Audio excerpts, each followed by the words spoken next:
Hindsighters, welcome to Hindsight Media Radio 103.5 FM, where there's always something good to talk about. This evening, you are in for a real treat. I have an amazing pianist, composer, educator of music, creating music for families across the globe. All is merry and bright. What joyous tunes you will hear.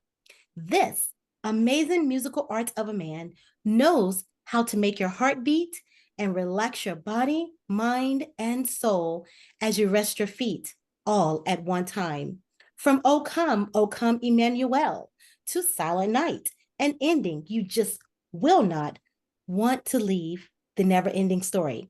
It is very orgasmic. However, it is said that all great things must come to an end. But wait, the best part is that with this amazing track, you can push play over and over again. It is like the Energizer Bunny, slowing you down, but also speeding you up because all is merry and bright. Hindsighters, let's welcome the fabulous, amazing Donald Vega to Hindsight Media Radio, 103.5 FM, where there's always something good to talk about. Welcome, Donald.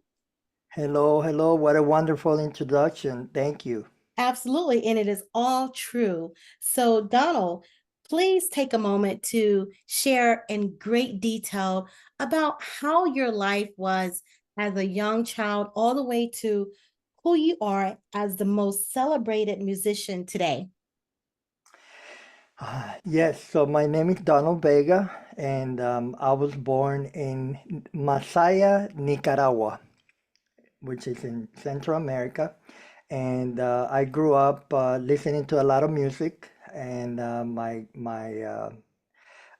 family from my mother's side, they played many instruments. My grandfather was the one that was he was a composer, he was a pianist, he was an arranger, and he played just about all the instruments, the wind instrument, the percussion, the all of them, and so, and also, he had about six kids, and they all play more than six instruments. Wow. Yeah, and but they, only one, my uncle was the one that kind of dedicated himself to play music. But my mother she played the violin, she played the piano, the guitar, but she went on to do Spanish literature. And So I grew up listening to music, and I started playing by ear when I was 3 years old. Hmm. And um, like people always ask me, like, did you always, knew you were gonna be a musician? And I tell them that that the I didn't choose music. The music chose me. Love that. Because I didn't know, I didn't, I grew up listening to a lot of music, and I thought that that was what everybody was doing. And but yeah, I started playing by ear. Then, like and my grandfather was my first teacher, and he started to give me piano lessons like around maybe 6 or 7 years old. And my ears were a little bit more, I guess, because I started earlier. I could fool him around a little bit because I would say to my grandfather, I said, okay, he would start kind of help me read music. And then I would say, can you play it first, Grandpa?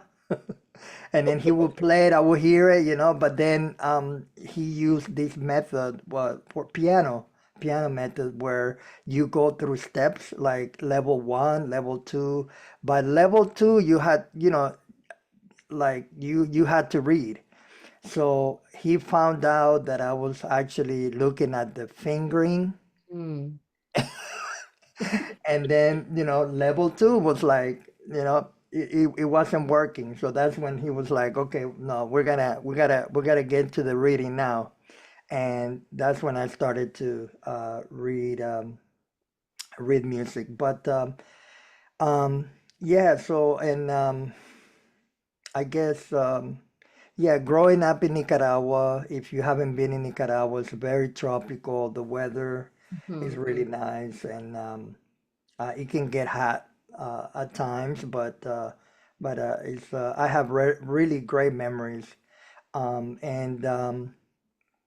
then there was a time where also I started to go to a conservatory.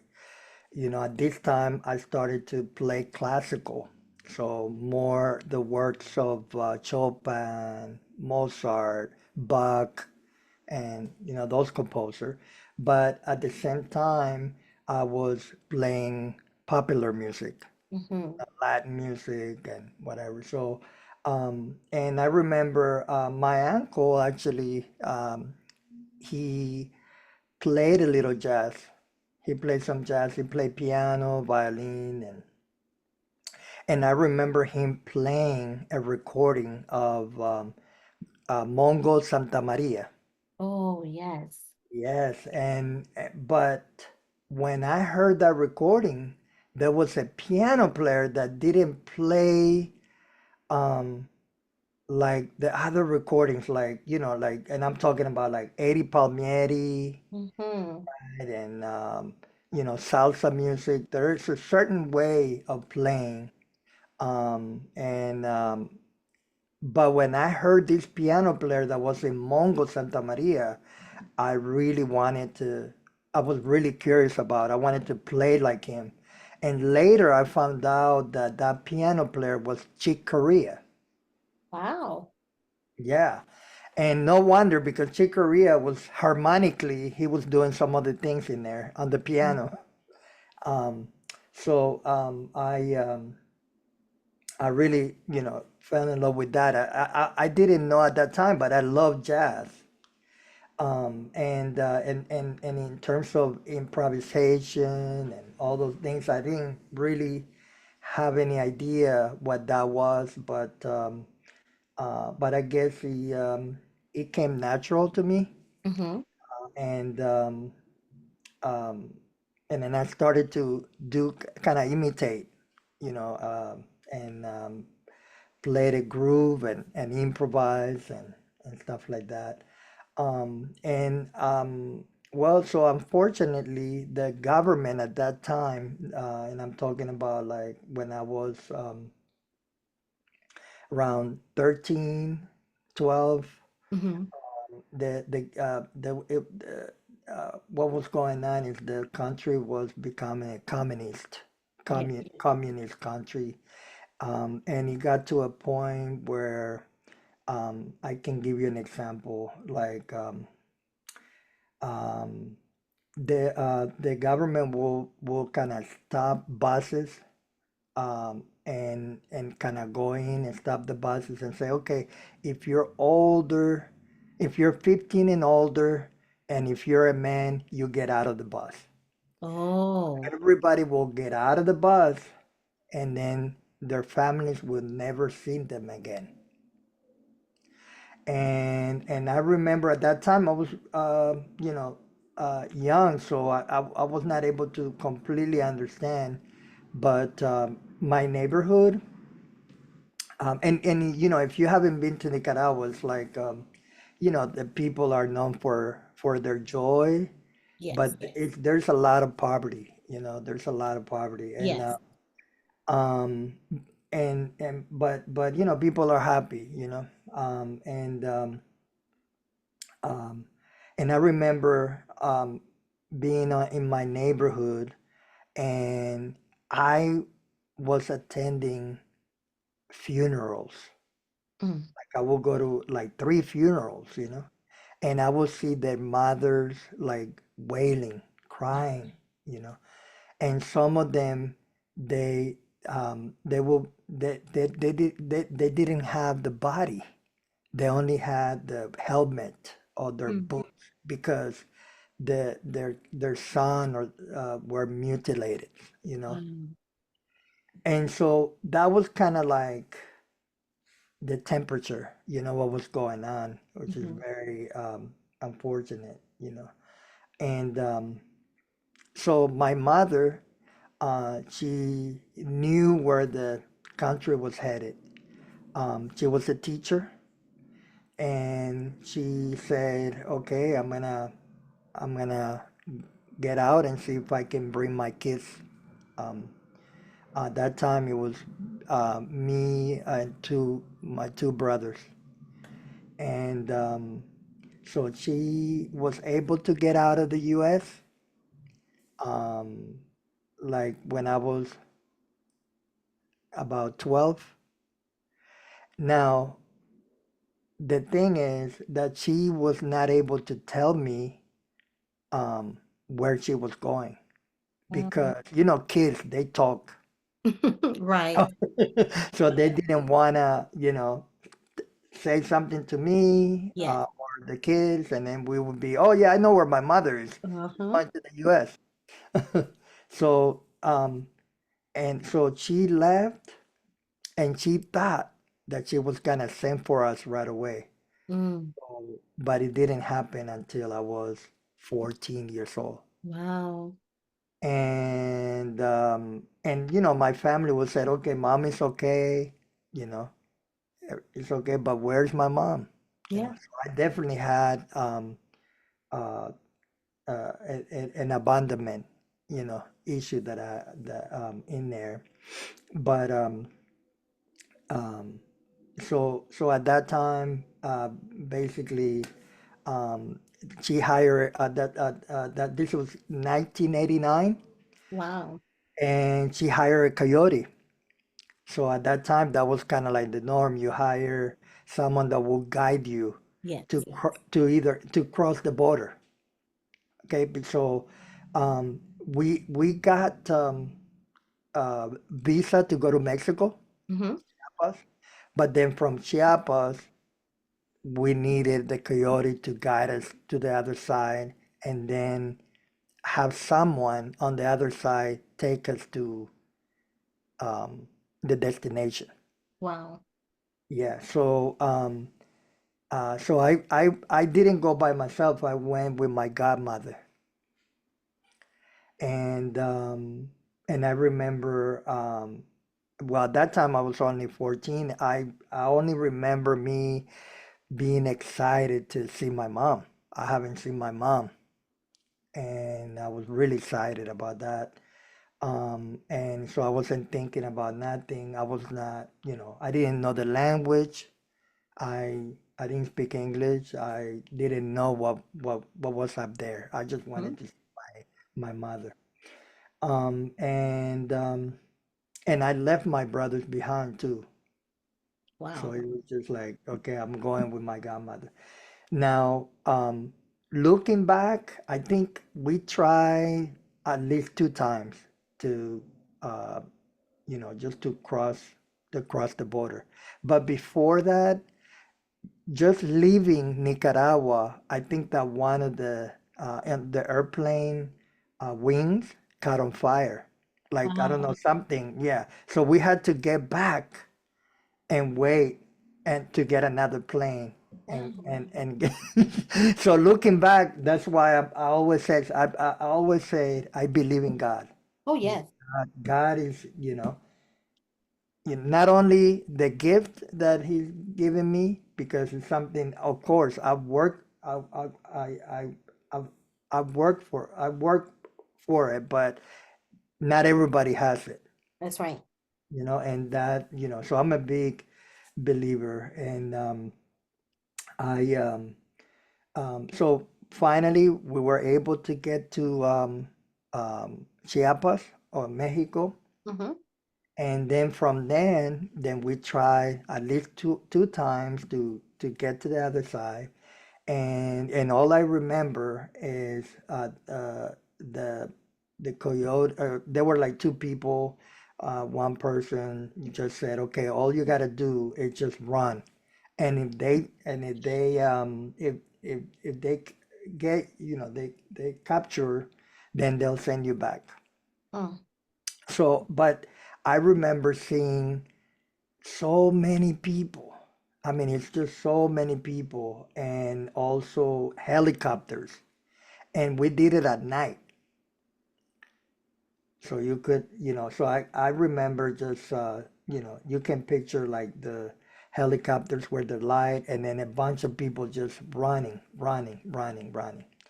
So I was really blessed to have gotten to the other side. And then once we got into the other side, then we met the other person that put us on the car. And then I was under the seat, put me under the seat so nobody Wow. could see us. Yeah. And that was the journey, from um, uh, Nicaragua to the U.S. from Mexico via Mexico, and then after that, I was able to see my mom. You know, Oh. now mind you that my mom an immigrant, Mm-hmm. and now I'm an immigrant, and I've just crossed the border illegally. So I had what it was called political asylum. Mm-hmm. Of So I course. was at that time, so I was really, really lucky. Um, and um, um, and then after that, it was great to see my mom and everything, and I was able to go through the things that everybody go through. Like number one, I don't know the language. I gotta I gotta learn the language.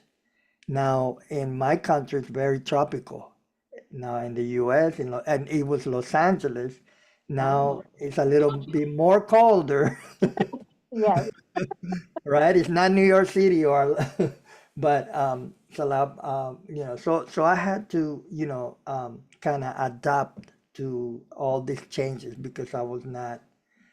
It was very different than what I was used to, and not knowing the language, being an immigrant is tough.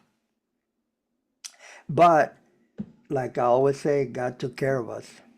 God Absolutely. took care of me, and and at that time, well, my mom was working. This is my mom um, having she had like uh, oh, maybe like a master's or doctorate, something like that on Spanish literature. Okay. And then now in the US, she was cleaning restaurants. She Wow. was like, like just to try to get some money to pay for the coyote, to get us, and then she was not done. We still had two brothers that were in Nicaragua. But yeah, so and she I saw her sacrifice,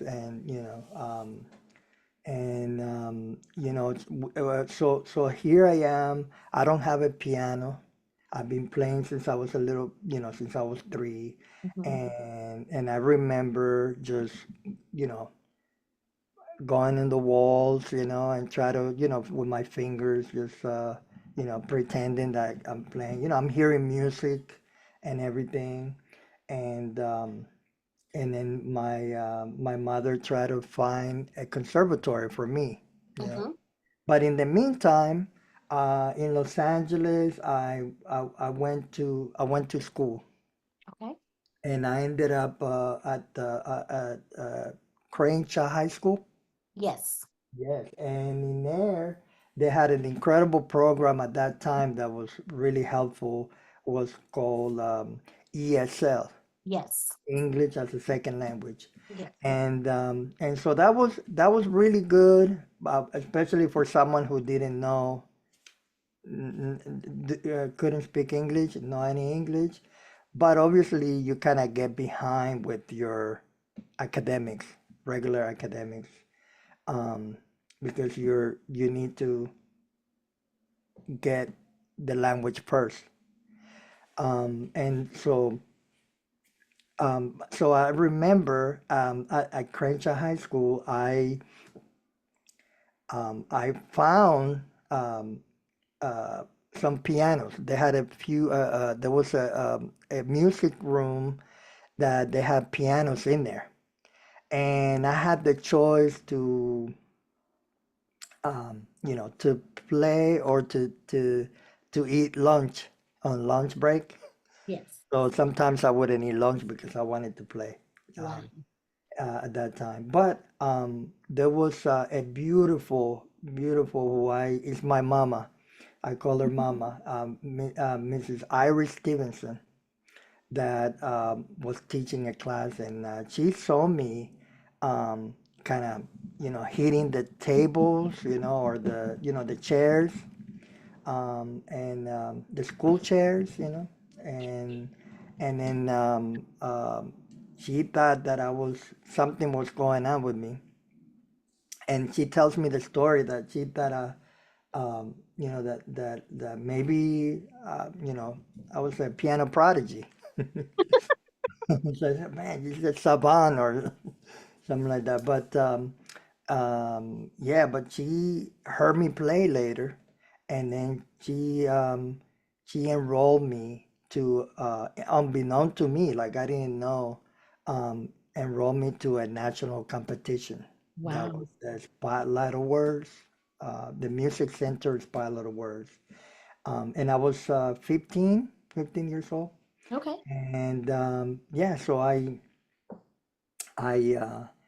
um, I remember, that, she was using a translator, and she was like, "Oh, would you be open to doing this?" And, so later on I was like, "Oh, okay." So they just want me to play, I'll be happy to play.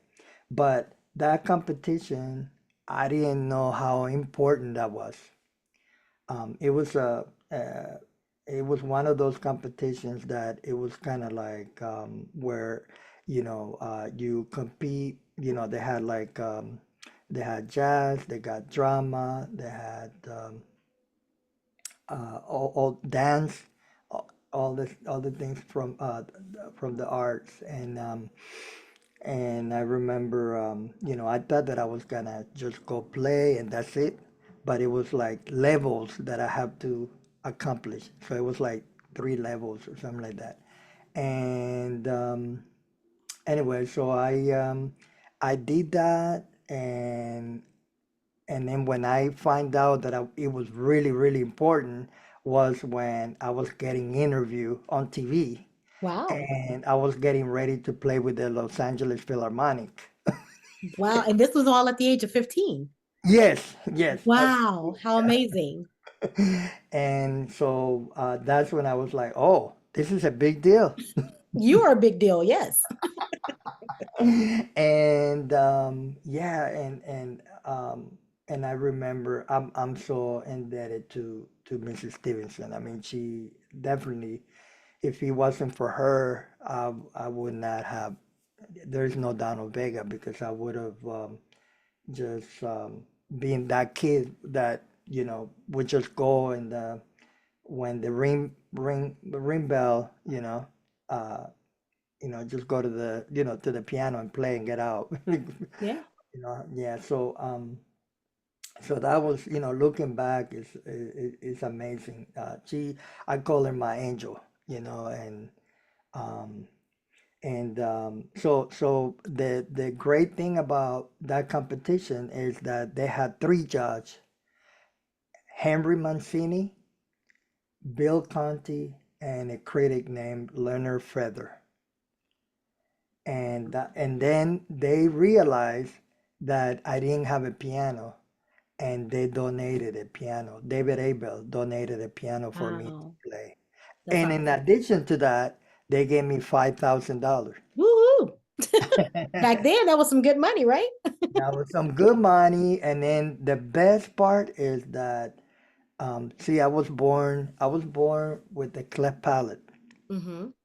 and so I have some speech impairment, and I had to work really hard to pronounce and things like that. So I needed some surgeries because also I was losing hearing. Wow. Yeah, there was a lot of things that, were going on. Again, this is why I believe in God. Absolutely. And God sent a philanthropist, and that person say, I think, and that person say, you know what? I'm gonna take care of this kid. I will help him with his surgeries. Wow. And that was like unbelievable. Like it was just like unbelievable, um, yeah, and so that was kind of like the number one. The and it was great to be able to get to that level because then you get a lot more confident. Like, oh, okay, I can do this. That's right. Yeah, this is really nice, and the opportunities that Presented itself. yeah, Yeah. exactly. Yeah. And I didn't have any resources.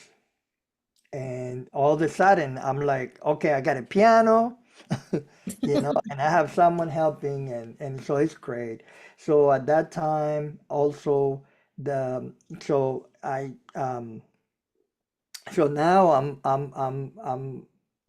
getting the help and everything, and then like around my 20s, I graduated from Crenshaw and I got a scholarship to go to USC, the Wow. University of Southern California, and that was like night and day. I was like, wow, this is incredible. And it was great. And I met some incredible people there. John Clayton was one of my mentors, Wow. and it was amazing. I got a chance to meet Quincy Jones. I got a chance to meet so many beautiful people, and and then at that time, there was a law that said that all the Nicaraguans and Cubans that did not have citizenship, Hmm. they were gonna send back. Oh man. Yeah, so at that time, I remember, oh man, there were some people that were like, okay, well, Donald Vega, he needs to get ready to get back home. And I'm more like, wow, like if I go home, Yeah. it would not be good. So, but thank God that the jazz community from Los Angeles came through. Like All right. Quincy Jones wrote a letter. So many people like wrote letters for me and saying, "Oh no, you can't do that," and um, and so it was a really kind of it was I was in limbo because and mind you at that time too I turned myself in because I crossed the border illegally. Okay. So I turned myself in and I say, hey, this was not the right thing. But it's like it's a little complicated because like I really think about look, if your house, you want to be in your house, but Yes. if you're being abused in your house, you need to get out. Or if you're not happy in your house, you got to get out, That's right? right. That's right. So it's very complicated, and because I know that there's so many people that they come to the U.S. for a better life, Yes. you know? And so um, being in the U.S. is it has been incredible for me, and I was blessed again. God came through. I remember finally getting all the paperwork, and I had people kind of working for pro bono and lawyers helping me out. And I remember going to the judge, and I was so nervous. I'm like, oh man, I hope they give me at that time would be like a residency Yes. to stay. Um, and then I remember the judge happened to be a jazz fan. Oh, And I think he said, who do you like at the piano or something like that? And I think I said, okay, well, I love Oscar Peterson, Bud Powell, okay, you're good then. you knew your stuff. You knew your stuff. And then he was like, I think he was like a Bill Evans fan, so he was a jazz guy. So he really understood what was going on, and they gave me the residency. So I was like really really happy that that happened. So now I was able to stay in the country legally. Awesome. Congratulations on that. Thank you, thank you. That was great. And then so then I did a lot of performance and then I played with a lot of my mentors, at, great great jazz legends. So I met drummer Billy Higgins, Mm-hmm. who's one of my mentors. Alfred McKibben. He was one of my mentors. If you don't know Alfred McKibben, he was a bass player who played with Sammy Davis Jr., Uh-huh. George Shearing, with Art Blakey, with Thelonious Monk, with, I mean, everybody. And it's like God put them in my life for a reason. And and I was they were mentoring me, they believed in me, and they all told me if I was really serious about this music, I should go to New York. Wow. And they That's where were it's like, at, the Big Apple.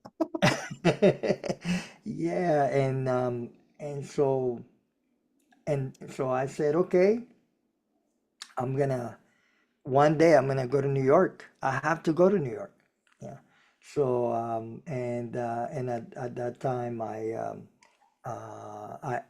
was dating, and I found a beautiful woman, and she's my wife now. Congratulations on that. Aren't you so lucky? Incredible. So and she gets me, and it's amazing. So now that I'm married, now I finished my studies at the USC, and now it's time to go to New York. And then and my wife at that time, she was like, "Hey, I'm ready to go to New York too." All That's right. right. That's So right. Let's go. I mean, because it could have been, no, I don't want to go. Right. She knew So she saw you, that she saw the bigger picture. exactly. And so yeah, so I said, okay, well, I'm not gonna go over there and be like, okay, I'm here. I gotta maybe apply to school. So I'm gonna go get my master's. And so I applied for the Manhattan School of Music. The Juilliard did not have a master's, and I wanted to do the have a degree, the master's degree, and so they accepted me, and that was like a sign. Okay, it's time for me to go to New York. So I came to New York, and I was planning on being here only 2 years because I said, okay, I finish my master's, and then I just go back to LA. And I finished my master's here in New York City, Manhattan School of Music, and then after that, I at that time I was studying with one of my favorite pianists, a mentor. His name is Kenny Barron, Yeah. and um, and I remember, studying with him, and at that time the Manhattan School of Music, the program was a lot more about writing, composing, and not so much about playing. It was a good playing, but not enough for me. I wanted to play a lot more, and I remember talking with Mr. Barron. I said, I would love to play a lot more. And then he said, well, there's a new program at Juilliard that you can get your artist diploma, but it's kind of having a doctorate in performing. kind of thing. You be the ambassador, for Juilliard. And I said, well, are you gonna be teaching there? Yes, I'm gonna be there. Then I'm gonna do it then. So I went in and I did the all the process to get to Juilliard, and then I was able to be there and study with him. So I got my artist diploma at the Juilliard School.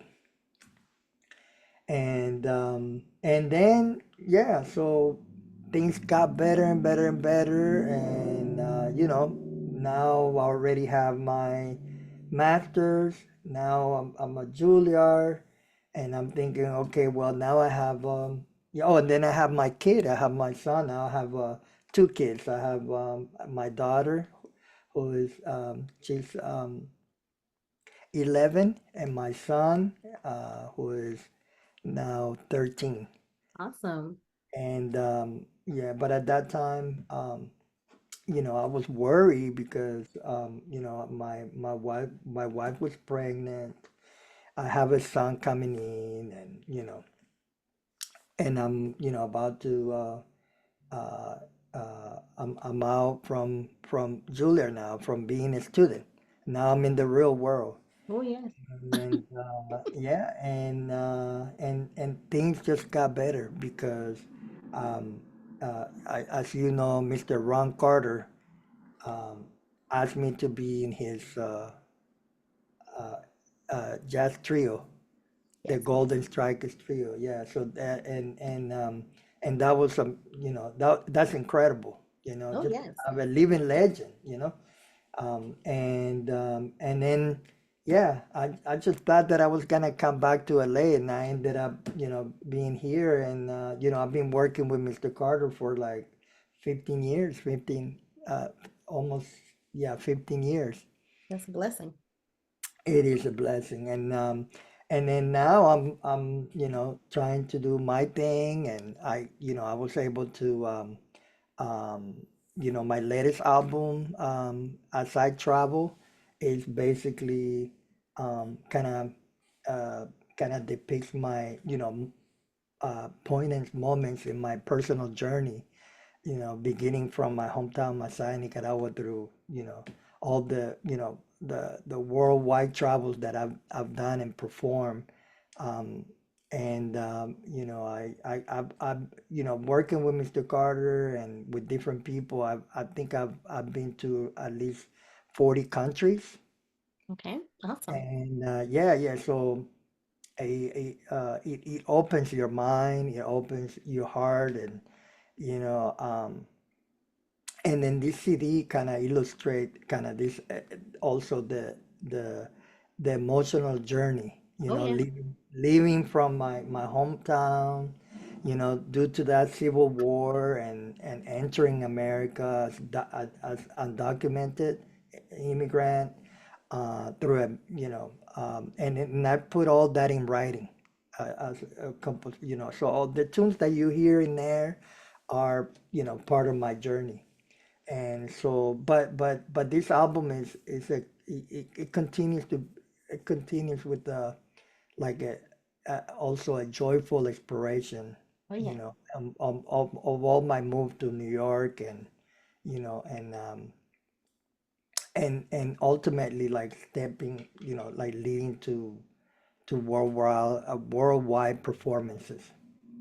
So I hope that this album kind of takes the listener on the musical journey, and you know, um, and also, leave them, you know, blown away, and wanting more, So um, I, recorded this album, and now, this album, I'm so thankful that it's been nominated for a Grammy.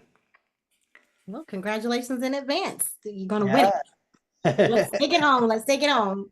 Let's take it on. I love that. And yeah, so and then also I came out with the Christmas album, that a lot of my heroes, they recorded a Christmas album. Yes. And and they're like really simple melodies, but the challenge is how to make them how to, how to be creative, how to make them interesting or beautiful, so I also have another recording called All Is Merry and Bright. Yes, uh, the one we're going to talk about tonight. yes, Yes. and that recording is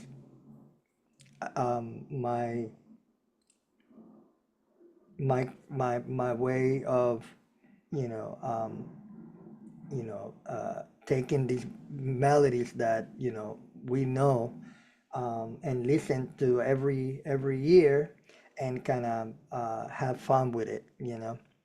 So how did All Is Merry and Bright come to life? How did you bring that to life? Okay, yeah. So the when I did a side travel, I met an incredible couple. Um, it's a sound engineer. His name is Jim Anderson, Mm-hmm. and he did an incredible job with my recording. He's like a guru in his field. Um, him and his wife Ulrike, and I met him when I did Ron Carter's birthday at Carnegie Hall. Okay. I think it was Ron Carter's 80th birthday.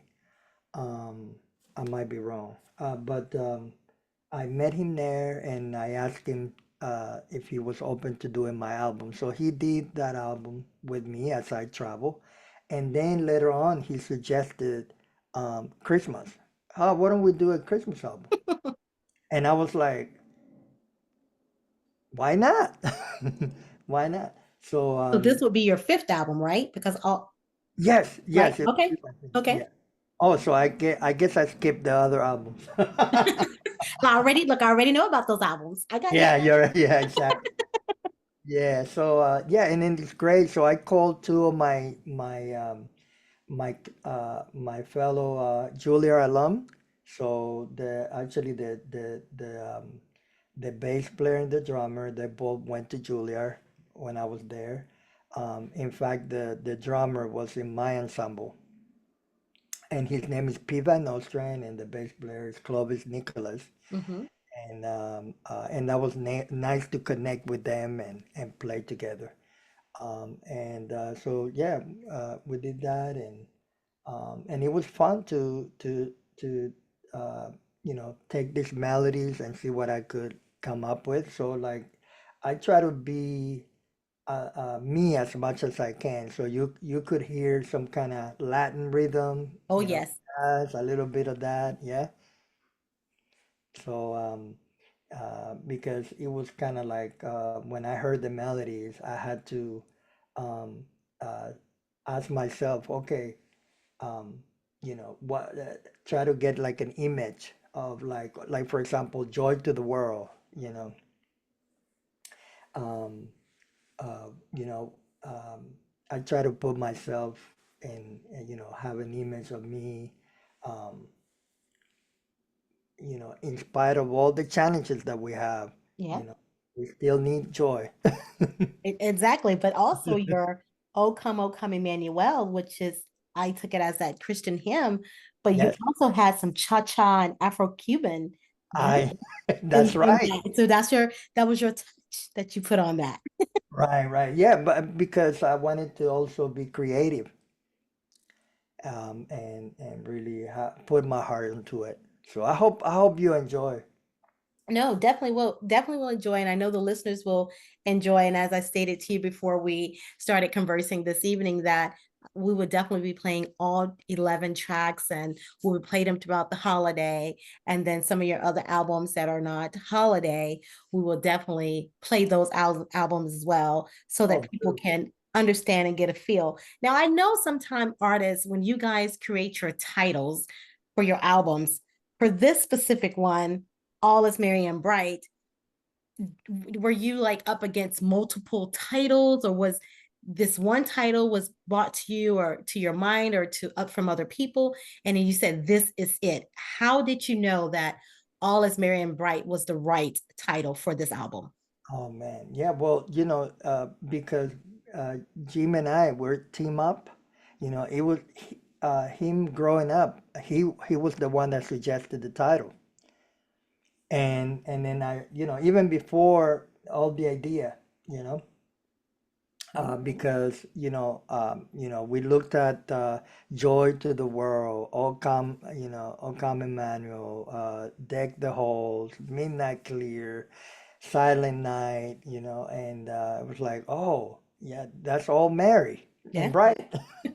Yes. And I remember him while he was recording, he had a little logo in there that he actually I think it wasn't exact. It was kind of like Mary, all is Mary, something like that. Mm-hmm. Christmas when we record, and then all of a sudden it kind of makes sense. All is merry and bright, and I was like, okay, that just sounds perfect. And it is absolutely. Thank you. So now you speak often about your faith and about your belief in God. What do the holidays mean to Donald Vega? Okay, I think yeah, holidays to me is being with family, and also gratitude, Mm-hmm.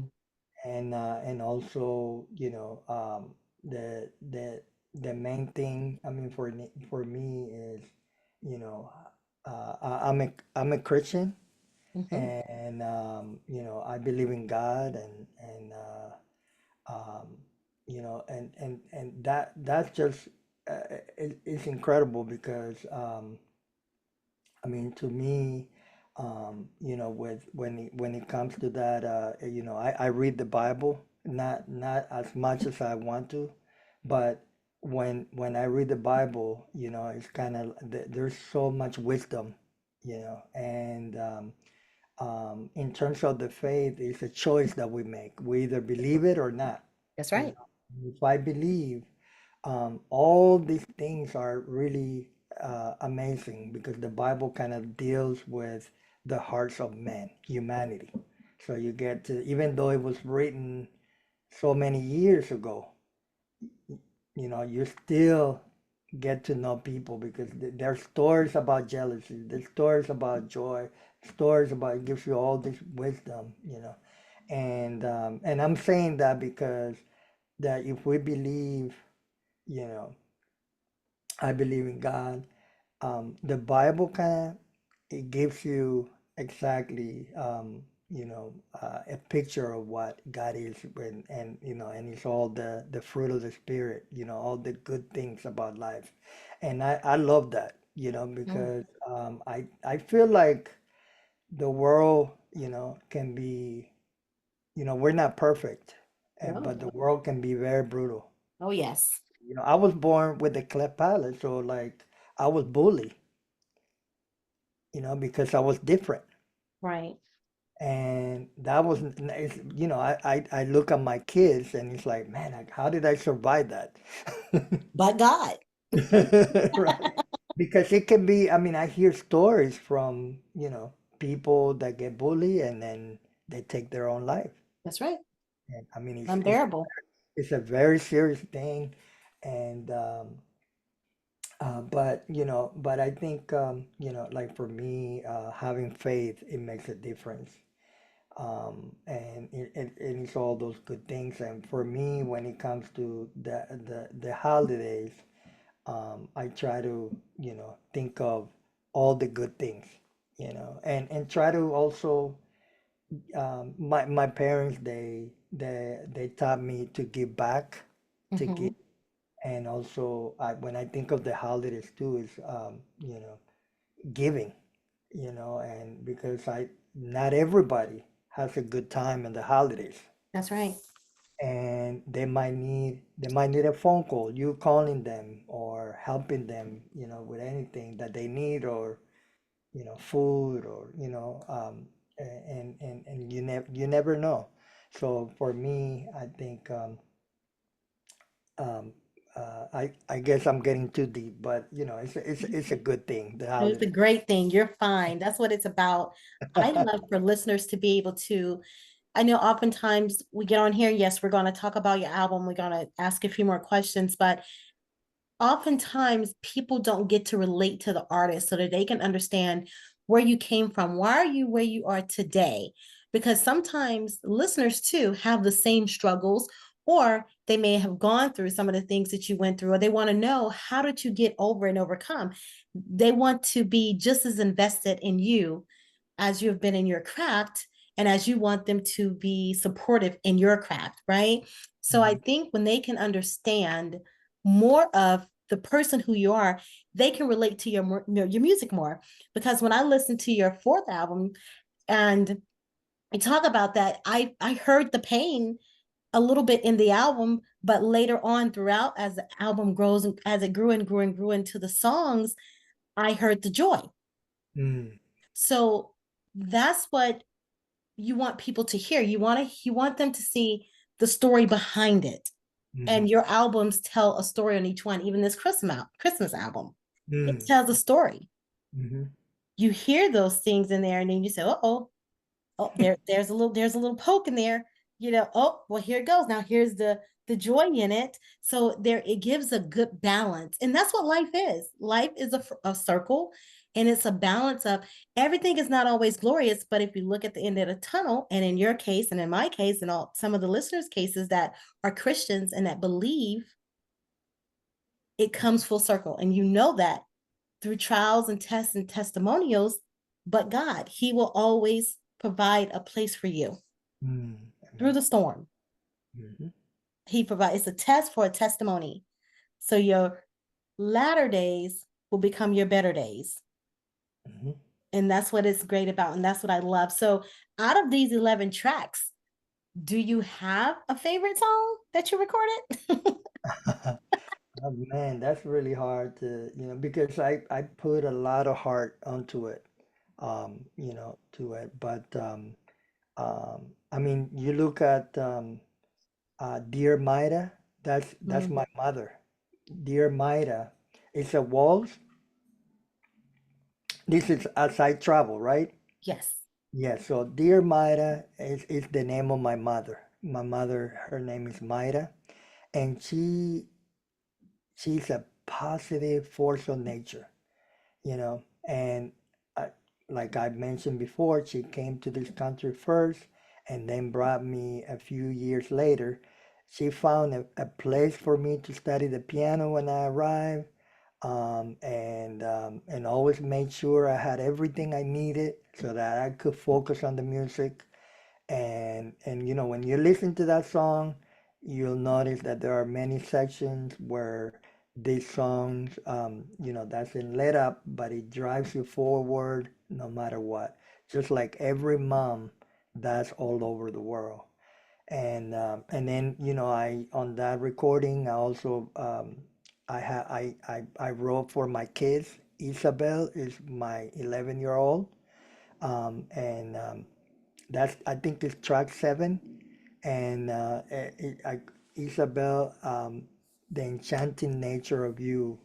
It, Oh, it's what I want the listener is that I hope that they see and they can hear that the journey, the reminiscent of the enchanting nature of someone they love and think of fondly. I see that's for me because she's um, uh, daddy's little girl. oh, that's so sweet. And then Now, the opening track, Baila. Baila, uh-huh. Baila is like dance like no one's watching. Yes, right. Like in Nicaragua, I told you that there's much poverty, but the people are known for their joy. They take time to celebrate every moment and dance like no one's watching. Or I biblically, dance like David dance, right? There you go. And I see the same joy and spirit in my son, So this song was written for him, and it's a celebration of both family and my home country. Oh, I love that. Now let's pivot to All Is Merry and All Is Bright. Yeah. Do you have a favorite song from the Christmas album?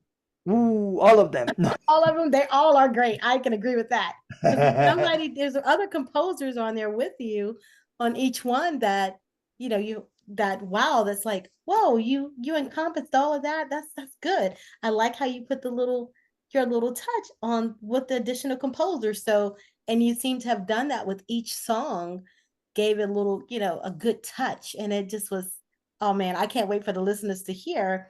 Now, for this Christmas album, though, what do Mhm. you hope listeners will take away from this album, from the Christmas album?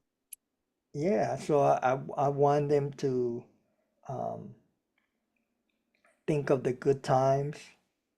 I want them to all the blessings that they've received to focus on family, because that comes from God. Yes. Or and and if you don't have family, then people around that are family for you. But a time to have love, to love one another. Right. Now, will you be performing the album live anywhere across the country or in New York? Because we want our listeners to be able to, or where can they follow you at? Because we want them to be able to come support you if you're doing it live or not. Where can we find the Christmas album other than Hindsight Media Radio? Right. They can find it via Amazon, all the platform. You can go to my website, www.donaldvega.com. And you know, right now I'm working um, with uh, uh, my not agent, but you just to get a schedule, Okay. to for performances. So we're working on getting a performance, and but as of right now, you can get the album on any social media, I believe. Okay. So you guys are preparing to do some type of live performance. And do you, when you're doing that, because I was going to ask what's next for Donald Vega. So that's basically it, trying to determine what a in-person performance will look like. And if so, will you be traveling to other states or will you just do them mostly in New York? For right now, well, that's what we're working on, trying. Okay. I would like it to, even go to Japan Oh and yeah. all is merry and bright, and so we're working on getting performances and stuff. Right now, my what I'm focusing on is actually I was blessed to be awarded the Guggenheim Fellow as a composer, and also Congratulations. thank you as a Chamber Music of America composer. So I have another CD that I got. I haven't written the music yet, but another album that I'm working on, and it's gonna be regarding legacy. So Oh, I'm gonna pay tribute to all the masters that have come before me. That I'm really grateful. Without them, there is no Donald Vega. So, and I want to have also music that I will compose for my grandfather and my uncle that made a big difference in my life, and my mother as well. that is beautiful. I look forward to hearing that blessing when it comes to life even more. And hopefully one day we'll get to meet in person to see you on stage and all the great things. So before we go, is there any advice that you can impart on anyone listening here this evening that may be interested in getting into music or songstress, something of that and other, because we know that it can be quite challenging. So is there any message that you can impart on them? Yeah, I think I think if you always wanted to learn an instrument, it's never too late. And um, and um, and I think that the best thing is just always to keep open to learning and listening to music, um, and um, and supporting live music as well. And because that's where, a lot of times when I perform live, then I get, people that come in and they say, "Oh man, that's what I wanna do." I've been doing this, but in reality, this is what I wanna do. And I said, okay, well, you gotta, find a teacher, and then go from there. It's never too late. Love that. Love that. And is there anything else you would like to leave with the audience before we exit? Oh, I want to say, well, happy holidays to you all, and Miss Tai, you're amazing. Oh, I thank would love to you. meet you. I would love to meet you, in person, because you made me feel really comfortable in the interview, and I can hear your voice. You got a good soul. Thank you. I appreciate that. And I boomerang that message right back to you. Okay. So, Donna Vega, we thank you. And please send our love to your wife and to your children, and thank them for allowing you to have some time with me this evening on Hindsight Media Radio 103.5 FM.